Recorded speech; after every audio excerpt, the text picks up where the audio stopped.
All right, welcome everybody to Baseball Beyond Borders webinar series. These webinars are a way to stay connected with community while highlighting life beyond the foul lines. We will continue to offer our webinar series in alignment with our Moving Beyond 12 9-inning framework that connects student athletes' passions to their academic futures. Baseball Beyond Borders, thank you for joining us in our village today. We recognize today is Give Big here in the state of Washington, as well as Give Tuesday now across our country. It's a day of philanthropic giving, so support and invest in your community. Today we are joined by Brent Pourciau, CEO of TopVelocity, which focuses on increasing pitching velocity while reducing the risk of injury. A few years back, we had the privilege and honor to welcome Brent to Seattle and provide training to our student athletes and currently use phases of the TopVelocity program through our pitchers training program that's offered by our coaching extraordinaire, Nelson Lopez. So welcome, Brent. Should you have questions for Brent, we ask that you use the chat feature and we will work to accommodate all questions in the time available. So Baseball Beyond Borders family, why don't you welcome Brent Pourciau from TopVelocity. Brent, how you doing?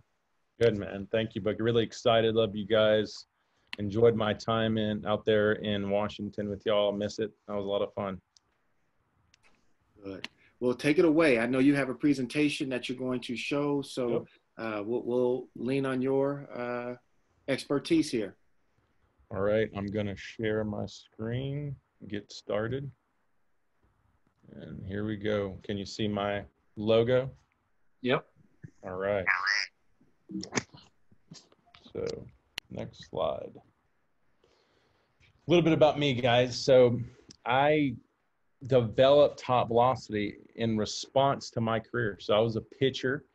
I was at 18 years old in my first college appearance and I tore my rotator cuff. So everything I learned really came from that moment. So at that point, it was really challenging. I had a decision to make. Was I going to continue to try to play this game with such a serious injury, or was I going to try to just move on, find something else to do? Doctors were advising me to probably try something else just because of the challenges. Not a lot of guys come back from rotator cuff surgery or tears in a college career. But I'm stubborn, so I decided to do that. And in that process, I learned everything that really represents TopVelocity today. Not only that, I was able to get my career back. I was 26 when I first walked on a professional field in indie ball. I played for the San Diego Surf Dogs and wound up playing in Europe as well. I also, right after I decided to stop playing and really take this out and coach with it, I wound up working for a couple major league teams as a biomechanist and really kept honing the mechanical aspects of everything I learned. I'm also a USA weightlifting certified coach, which really kind of defines a lot of the physical aspects of this approach and what I teach. I'm finishing my master's in kinesiology at A.T. Still Medical University. So I love learning and studying and continuing to perfect player development. And that's been my mission. My mission is to keep this evidence-based. So evidence-based means you're not really coaching from theory. You're coaching from science. You're learning what is the science saying? What are the correlations? What's the data telling you? You know, what's the kinesiology?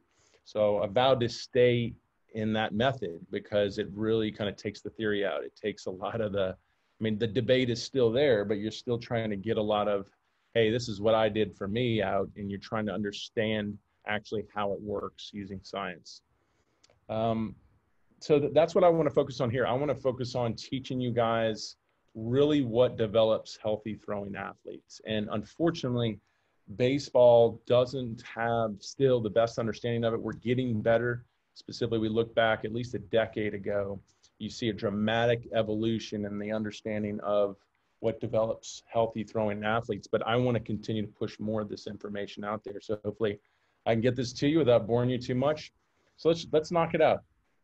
Typically, injury in throwing sports, baseball, softball, is going to be related to three things: an overuse issue, a poor mechanical issue, what we call pathomechanics, or a poor physical conditioning issue, weakness and flexibility.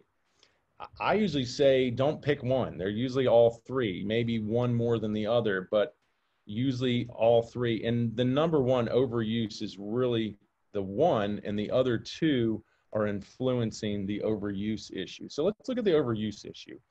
where does this become a problem?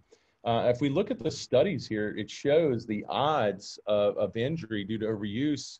For example, if you pitch fatigue, which typically overuse is going to make you fatigued, you're 36 times more likely to have injury. If you pitch more than 8 months out of the year, you're 5 times more likely to have injury. So obviously we're looking at pitchers because they throw most on the field.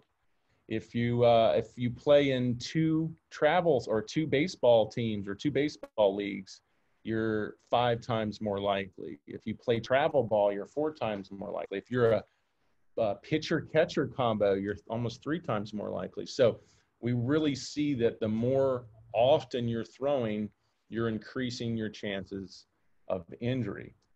So how do we regulate that? How do we monitor overuse? I like the work of coach, or he's a physical therapist, Samir. He looked at what's called acute to chronic workload ratios. So basically, it's stress management. So you should be counting your throws over time and looking for any points that you're peaking too high. So if you want to say you're a pitcher and you want to throw 200 throws in one game, we could get there if we do this right. Now, if we just jump up there, that's a problem. So the challenge is going to be the gradual progression of building up stress to that many throws. And really following this algorithm is try not to jump more than 30% or go over 130% of your previous workload. So if you threw 30 throws game speed one day, you wouldn't want to the next, say, couple of days throw 60, because that's a 200% increase. So it's really trying to stay anything less than the 130% of your previous workload. If you can just slowly climb below 130%, you're going to ultimately manage the stress or the trauma on your body a lot better. So I like this better than if you've heard about pitch counts. This is to me is a way better model than a pitch count model. Then the next thing we got to look at is pathomechanics. So these are mechanics that lead to injury. So just think of bad mechanics. There's a list of these. We're not going to go into them, but there's some great things or core principles really in throwing and pitching. And this is for throwing athletes, pitchers. Pitchers typically take or have more of the injury because they throw more often. And for example, right in the 4th little row down, all the way to the right under pathomechanics, it says, as pelvis rotation goes down, ball velocity goes down, okay? And then it goes more into it. Poor timing between pelvis rotation and upper trunk rotation, ball velocity goes down. Poor timing between pelvis rotation and upper trunk rotation, shoulder and turn rotation torque goes up. So that's a really important piece of mechanics. If we can learn to time our pelvis rotation and our trunk rotation better, we can get an increase in ball velocity and a decrease in shoulder stress. So there's some mechanics, and there's a good amount of them, core mechanics, these core principles, that if we learn and do them well, we can not only improve our performance, but reduce the stress to our arm, which potentially could lead to the injury. Also, too, let's look at the poor physical fitness, the weakness or inflexibility. This study showed those who came into the season, throwing athletes, baseball players, softball players, they come into the season and they have weak shoulders, they typically are more prone to injury than those that had stronger shoulders. So it's not only important that we have the overuse issue under control or the mechanical issues that we're working on, but we also need to be strong enough to handle the stress of competition. And it's not just in the shoulder. I think a lot of throwing athletes get too narrow-minded on the fact that the arm should just be the strong piece. It really should be the whole body. This study is showing that the association among hip and shoulder range of motion and shoulder injury and professional pitchers, that there was a direct correlation that basically when your hips were weak or inflexible, you typically had more shoulder injury. So it's not enough just to do like the arm care programs and the shoulders and the arms. You have to do the hip care programs to make sure the hips are flexible and strong too, to allow the shoulders to work more effectively. Because those joints really, there's a one-to-one relationship. They completely affect each other and how they move.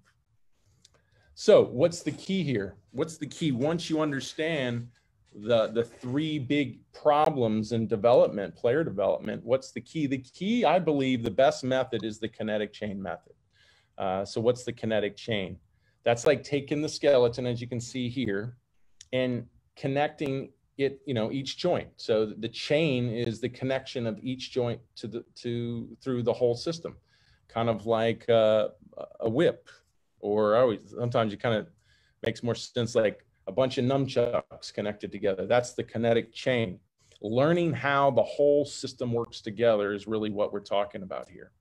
What's the power of the kinetic chain? Well, studies show how important it is, how important your ability to use it is, and move forces through it. And ideally, what you're going to learn is forces come out of the ground. It's called ground force.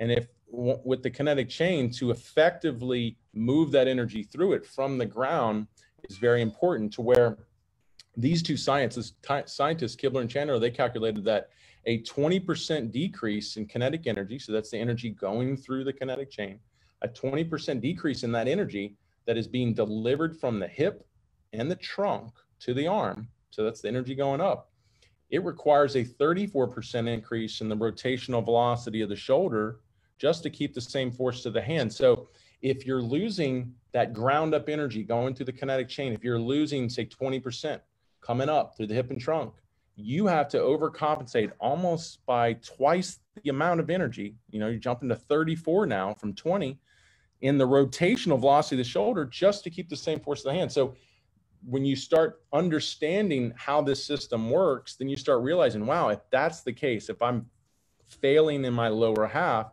then I'm having to significantly overcompensate at the end of the chain. And that's typically where wear and tear is going to be higher. And it's going to be harder to perform too if you're stuck in that equation.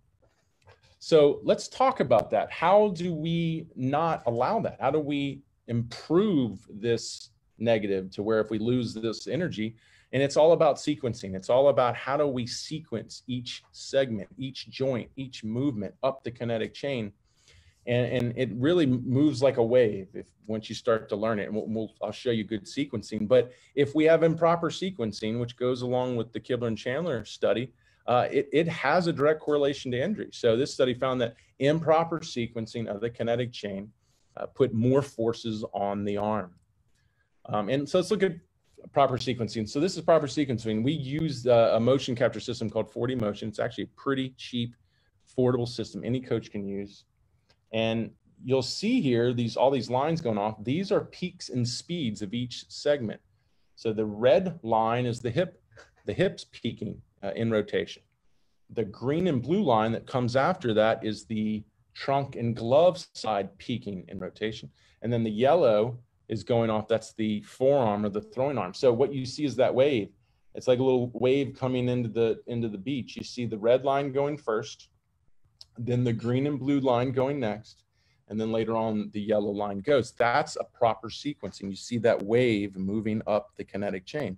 Improper sequencing, you're going to see it all over the place. Now it's like a whirlpool, right? We got the blue line coming out of nowhere, which is the glove side, which means he pulled his glove side first. Then it brought the trunk around, the green line in a peak, and then later on the hips wind up showing up. So we can see his sequencing is all over the place. So this is the improper sequencing that typically is going to be more susceptible to or more sensitive to wear and tear. So let's look at the highest level of the game to really understand how effective is this? Is this just to keep us healthy, or is this also going to make us successful as throwing athletes? And it's showing with the studies, it's also going to make us successful as throwing athletes, because here's a study looking at all levels of the game: youth, high school, college, professional. And if you notice here on the left bar graph, internal rotation torque is what it's measuring. So that's the stress hitting the arm, and they're basing it on body weight. So they're normalizing all the players, because you're gonna have smaller players in the youth level than the pro level. It's normalizing them all at body weight. So it's taking out the factor of different sizes, and it's keep trying to level it out due to body weight. And it's finding that pro pitchers actually do a better job of putting less stress on their body based on their body weight than all other levels of the game. So it's showing that pro pitchers are getting to that level more than likely because they are very good at using their kinetic chain. They're very good at reducing stress as they increase performance by better sequencing the kinetic chain. And that's what the study found here. It found that these pro pitchers were delaying their chunks better. Well, that's a key, that's a key representation of a good use of kinetic chain. You see the end of the chain waiting for that energy to come up before it goes. And what is torque? So, you know, I keep talking about torque. What does torque do to the arm? You know, we keep showing a lot of this improper sequencing, more torque on the arm. We saw pro pitchers put less torque on the arm. What is torque? Well, torque here is a direct correlation to injury. Those who put more torque on their arm were typically more prone to injury. So torque is just, it's a rotational energy, and it puts stress in the joint, in the tissue. It does create forces, but you got to be able to balance it with the energy production. It's not just about how much torque can you put on your body. You really need to find a good balance of it, and you need to distribute it through the body very well to where not one joint is taking all the stress. Another interesting study showing, you know, with torque, you typically have the rotational speeds. And a lot of people think guys who throw hard with their arms. And this actually shows that that's not that true. There's some discrepancies here. This study is looking at a similar thing: youth, high school, college, professional athletes or baseball players. We're just going to look at maximum inter-rotation velocity. This is degrees per second. At the youth level, the throwing arm is going at 6,900 degrees per second. So it's spinning internally at 6,900 degrees per second. When we go up, we're also looking at ball speed too. It's in meters per second, but you can see that there is an increase. So when we go to the high school level, there's a jump, or there's a decrease in inter-rotation speed. So we go from 6,900 to 6,820, but the ball speeds are going up. So from youth to high school, we're slowing the inter-rotation speeds, but the ball speeds are going up. Obviously, that's going to be related to some other factor: size, better use of the kinetic chain. It could be those factors. If we look high school to college, now we see a big jump in inter-rotation velocity. So inter-rotation velocity gets important there in between these two levels, going from 6,820 to 7,430 inter-rotation velocity, while the ball speed goes from 33 meters per second to 35. But here's the other interesting one: college to professional. And we know these athletes are very similar in size. We're seeing the inter-rotation speeds going from 7,400 in college to around 7,200 professional. So it's going back down again, and ball speeds are jumping up again. So there's not a real strong correlation to how fast your arm is internally rotating to how hard you're throwing. And ideally, going back to the study where pro pitchers put less inter-rotation torques on their arm, pro pitchers are finding a way to throw harder without using their arms to do it. And we know that that's more than likely the better use of the kinetic chain. Another interesting study actually found that those who use the arm to try to increase inter-rotation speeds, they're forced to, based on the mechanism, to weaken the external rotators. So what that means is they found through the mechanism, through the physiology, for you to increase your humerus or your upper arm inter-rotation speeds, you actually have to weaken the back of your shoulder to do it. Basically, like the back of the shoulder is the brakes. I got to take the brakes off to spin the cylinder faster. So anyway, I mean, this is happening, but we've got to be very careful about how aggressive we are in taking this approach. This study is interesting. I'm not going to play this video, but what it's showing here is it's helping you understand there are two types of energies when we throw or pitch. There is arm strength, and then there's kinetic energy. Arm strength is when the arm's back and I'm pulling it around. Kinetic energy is the energy we've been talking about, the energy we put in the ground and we move up like a wave through the kinetic chain. This pitcher here who had arm problems and was throwing 90 miles an hour actually was able to isolate or separate these two energies, which you rarely ever see. And what you're looking at, the purple dotted line, is me tracking his elbow joint. And his elbow joint comes around, and then you see it hits that point and it stops, and then it shoots up in the air, and then it continues back around again like the arm typically does. So why did it stop, shoot up, and then go back around again? That's because he forced his arm ahead of the kinetic energy. Then it stopped because it couldn't go any farther. then it internally rotated and threw the ball. And then the kinetic energy came and pushed his elbow up in the air, that wave of energy, and then spun it around. So he actually separated his two energies. You don't want to do that. You want to harmonize them. You want to pull them together. You want your kinetic energy coming up, and you want it to meet with your arm strength, and you want them working together. Because when you do that, your arm can do something really important. It becomes a funnel or a regulator of energy, not a generator of energy. When it's working on its own, it's a generator. When it's working with the kinetic energy, it's now a regulator or a funnel to where it goes, hey, I've got good energy coming up, so I don't need to crank on my arm. I'm just going to lay back and do the things that, say, pitchers have to do well. I'm going to keep my grips. I'm going to locate my fastball and stuff like that. That's where you really want to be. It's going to be healthier for your arm. It's going to make you more effective as a throwing athlete. Last thing. So really, that's pretty much the whole shebang on really the science of being a healthy throwing athlete. The methodology we take is how do we develop that? And we develop it through an off-season mentality. We got to get you in the off-season. If you're someone who's really dealing with a lot of overuse stress, you're not physically fit, you need a lot of physical development, and your mechanics are a mess, we've got to get you in the off-season. We've got to get you out of season, because we've got to get you away from the stress and the competition to strictly focus on that and build your body. We do have in-season, preseason programming, but that's really where we do the work and we get into the meat and potatoes of it. From there, once we get you into that mode, we evaluate you. We want to actually measure what's called your anthropometrics, your mobility, your segment size, your height, your wingspan. Then we want to measure your performance movements, how you jump, how you run, your strength. We want to measure your biomechanics. Like you saw, how do you sequence everything?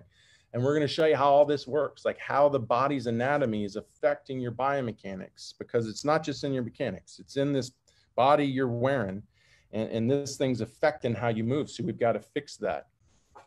It's cool when we do our evaluations, though. It allows us also, guys, to compete. They can say, hey, look, the guys that are at elite higher levels, they typically run faster, jump higher, stronger, better mobility.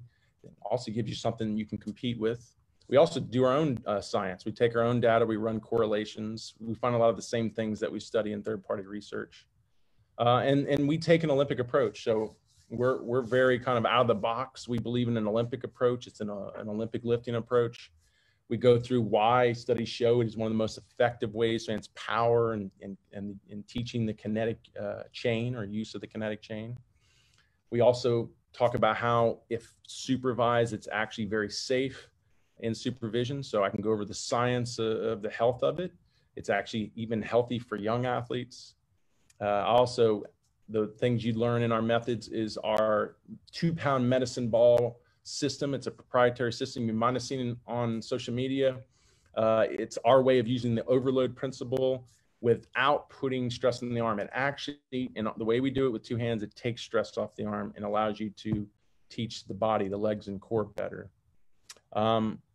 We've got it all with our programming. We've worked with pitchers, we work with position players, we've adapted it to hitting.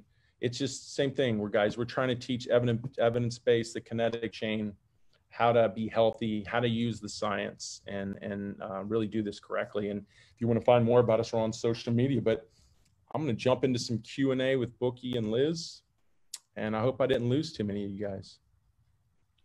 No, I appreciate that, Brent. That was, I mean, a lot of information that you presented, but I think it's something that we can kind of chew on. I love the fact that we saw some King of the Hills in those presentations. Yeah, obviously, definitely. that's something that we appreciate TopVelocity and donating those King of the Hills to Baseball Beyond Borders. They were utilized all throughout this fall and this off season.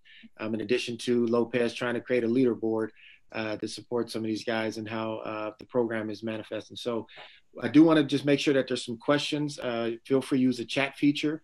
I got one. And then we got one. What is one drill to work on proper pelvis rotation? Talk about that. I think Bookie nailed it. I think the King of the Hills is a great product. That's something developed by Ground Force Sports, not by me.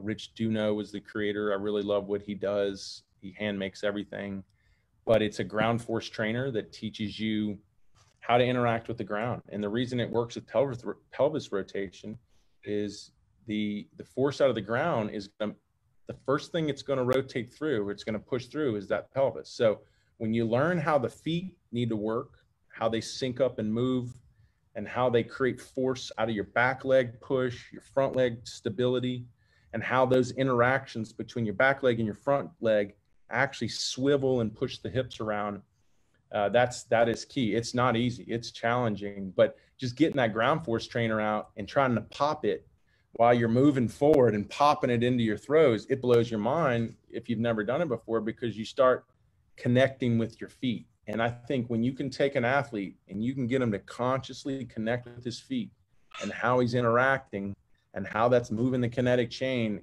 I mean, it's a game changer at that point. So that's where I like to start. That's good. So another question comes in. Miles, I'm 11. What's the best thing I can do to make me throw faster, but also take care of my arm right now? Or what drill, what thing?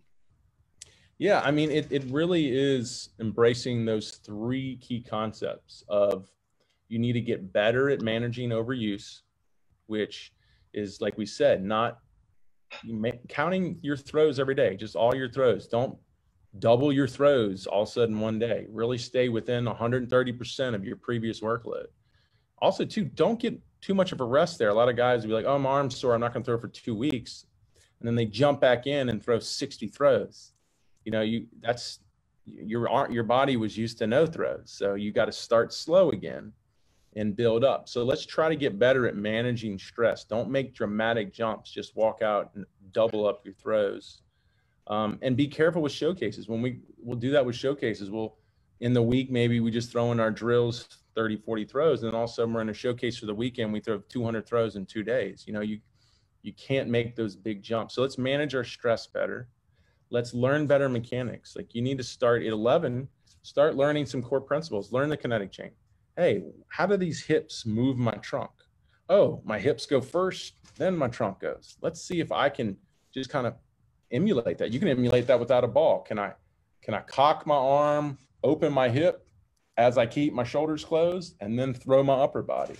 Do that in the mirror. See if you can even do it in the mirror. Some of you might feel like, man, this feels like I'm patting my head and rubbing my stomach. You know, it's because it's a very sophisticated movement that you got to start learning. So let's start learning how to sequence hip, then sequence your upper body, or how to move your feet as you close your shoulders and then move your upper body. And then the other one is the strength and conditioning stuff. Even at 11, let's do some wall squats. Let's do some, let's do some lunges. Let's do some sit-ups. Let's do some modified push-ups. Let's get physical. Let's do it 3 days a week. Because here's the thing, you can really beat up a body at a young age if you start putting plyometric movements, which is these quick, high velocity pounding movements on your body when you don't have strength. It's really, really abusive. So let's take the time young and just body weight stuff. Let's start getting some strength in our system so we can handle all those jumps and those quick throws and all that high velocity stuff that really can beat us up. No, that's good. So there's another question that came in. I'm 16 and I throw 84 miles per hour. How many days should I take off after throwing a full game? So it goes into your stress management, like we talked about. So if you threw, 100 throws, if you're a starter, say you threw 60 throws to 100 throws that game, I wouldn't want to come back and throw the next day. I like the next day to be active recovery. We like to, you're at 16, you could do this as well. We like post next day lifting, typically in your legs, not really an upper body lift. So we go in and we do squats, deadlifts, lunges, because after you throw, a lot of the wear and tear is in your shoulder. It's in your serratus, it's in your scap muscles, it's in your lats. So I don't want to go in there and put more stress and more work on those muscles.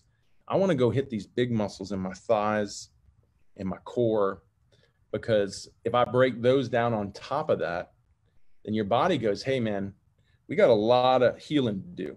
So specifically when those big muscles get broken down, your body starts producing more of our hormones to rebuild our system. A lot of times when you just wear down your little muscles, your body doesn't go, hey, that's not really a big threat to my system.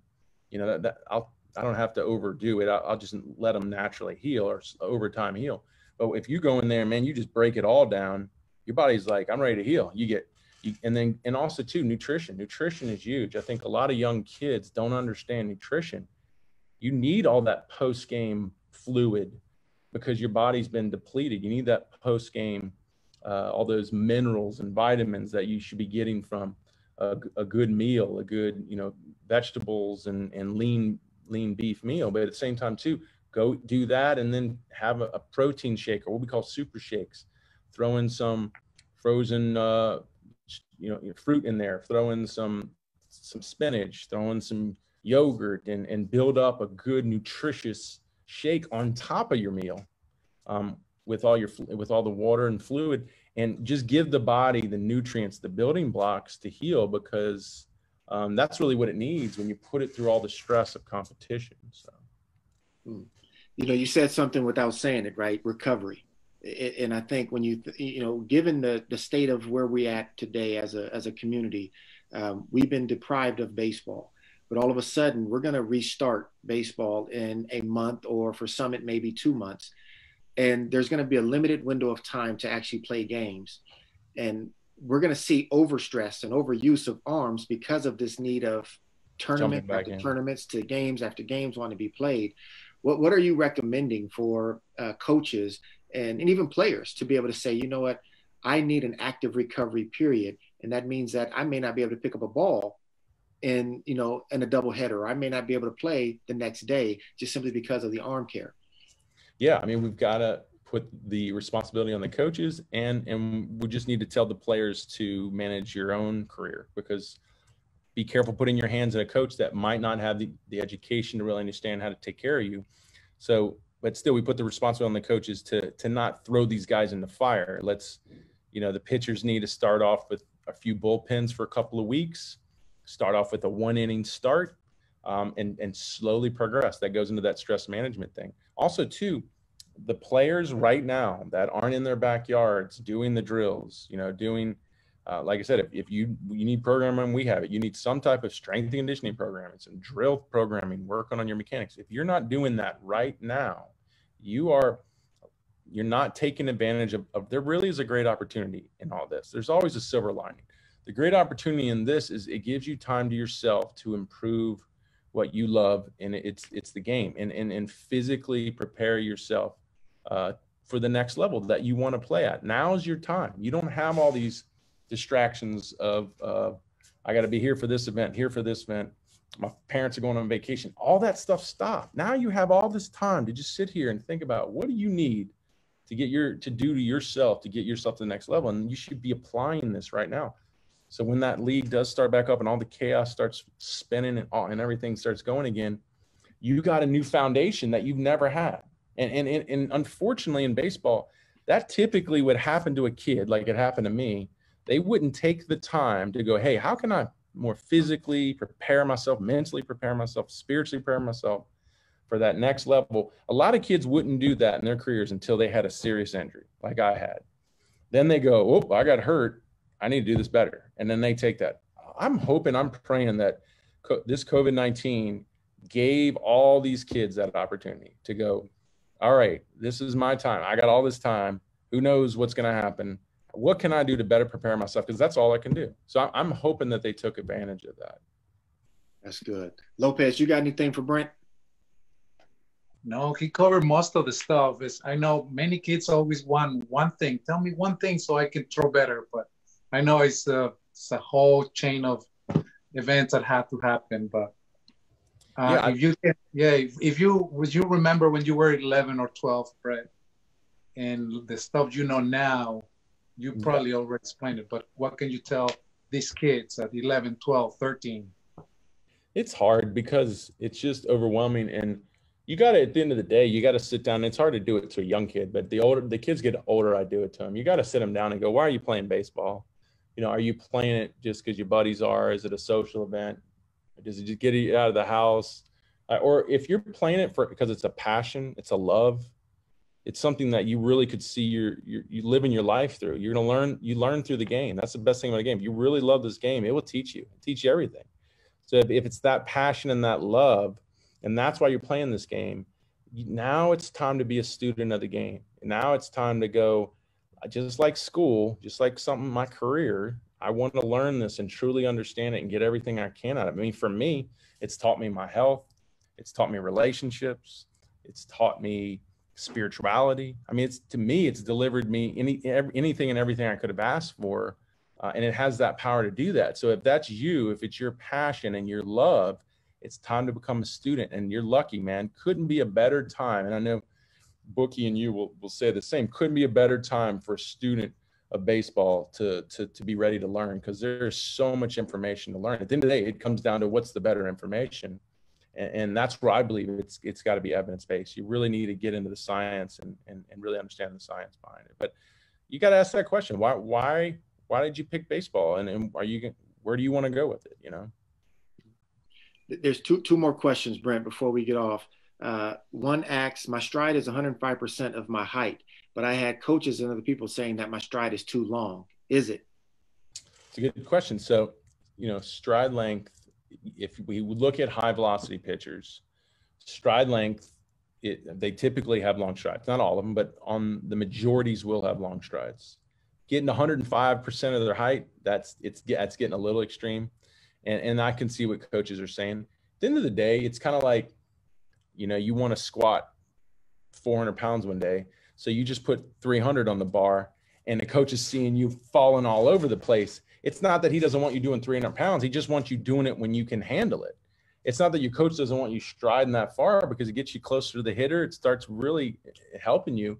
But if he sees you can't handle it and you're falling all over the place, you can't control your body, then it's an issue. And that's more than likely where you are. So what it is you got to understand what a stride is. A stride is just distance to create energy. So you need to get more focused on how you're creating energy in your stride than how far you're going. So it's kind of like if I'm a jet, right? I need a good, say, 1,100 feet to get my plane on the ground, because every jet's got to get to about 160 miles an hour to take off. But if all I care about is how long my runway is, and I got this glider over here, it doesn't matter, because I don't have an engine to take advantage of that runway. So you got to understand there's a few variables going off. It's rarely ever one thing. And Nelson brought it up. Everyone wants to know the one thing. It's rarely ever one thing. There's so many variables here. It's usually a few things. It's usually many things. And in that case, you're focusing on one thing. It's not that it's the wrong thing. It's just not enough. You got to understand all the other key components of a stride. And a lot of the important ones is the energy. How am I getting energy through my stride? And am I doing that well before I worry about distance? Good question. Good response. Last question. What drill can I do in my backyard for pitching? I would like to focus on different types of pitches. So if you want to go, so you got to look at pitching in two areas. You got to look at mechanics or the physical abilities to move your body. And that's a lot of what I covered in that presentation. And then you got to look at pitchability, the ability to take who you are, your athleticism, and put it in game and compete with it. They call it pitch design, pitch development. We have all these new devices, pitch tracking devices that capture ball data, and all that's a blast and it's fun. And I love it too. I like to get my physical abilities down before I move into that area. But if you're in that area, you start working on things like spin rate, vertical, horizontal movement, spin efficiencies, a lot of fun things to learn. And then what you do is, once you understand that, you're going to understand, okay, my fastball should be rising or moving more vertical. My changeup should be moving more, down and not maybe a little horizontal. My spin rates will go down, and my cutters should be moving also more horizontal with higher spin rates. So, you can get some cool things like pitch logic is a little ball. Diamond kinetics is a little ball, and you can sit there and you can learn all those things. And there's a whole science to that, and it is important. So if you want to go down that road, I say get those balls, learn that, play with them, get online, study what are good fastballs, what are good changeups, what are good cut fastballs. But at the end of the day, too, you're going to get to a point where if you're not addressing the physical issues, the mechanical issues, it's going to hold you back. So you just got to make sure while you're doing that, you're also addressing those things. And that's a really good way to develop yourself as a pitcher. So, Good point, Brent. So before we get out of here, I have two questions for you. These are lightning round questions. I'm just going to do two. Favorite athlete of all time? That's a tough question. Does it have to be in baseball? No, it doesn't. It does not. It's probably football, man. I love like Walter Payton, Bo Jackson. I'm gonna go with Bo Jackson. Yeah. Bo Jackson. So baseball too, then. Yeah, you're right. That's why I liked him. He was a multi-sport guy, my favorite guy. So you're right. Bo Jackson's the man. All right. And then what would be your 2020 walk-up song? Oh man, that's gonna date myself. My walkout. It doesn't have to be a 2020 song, or is it just song I use? No, just a song you use. Okay, so y'all are gonna laugh. My song and my walkout song was the Terminator theme song, because I used to do a good Arnold impersonation. So we won't ask you to do the impersonation. We'll hold off on that. So Brent, we want to thank you for joining us this evening to share about TopVelocity. For more information for our viewers, you can visit them at topvelocity.pro or topvelocity.net, or check them out on YouTube or other social media outlets at TopVelocity. Be sure to complete the survey at the end of the webinar that will pop up on your screen. You can also find the survey in the chat feature on our Facebook Live. And Brent, again, thank you so much for joining us. Tomorrow, we also will be featuring NFL alum, Jed Collins, as we talk about driving your money vehicle. It's about all things money management, so you don't want to miss out. Stay connected to our social media platforms at BBB Inner City to stay up to date on future events. Brent, again, man, I can't thank you enough. We'll be reaching out and hopefully gathering some of that information that we can share with some of our student athletes around just drills and other things we can use. Obviously, Lopez, thank you for also joining. He's been implementing everything about TopVelocity within our pitching training program, and I'm sure he's incorporating that in just all aspects of our baseball work. So can't thank you enough, man, for your support. Here, man. It's been an honor to be on, and if y'all need anything, just let me know. I'm here to help. Love what you guys do. Keep doing it. So. Again, thank you so much. And everybody listening, make sure you stay safe, healthy, and hopeful. See you at a ballpark soon.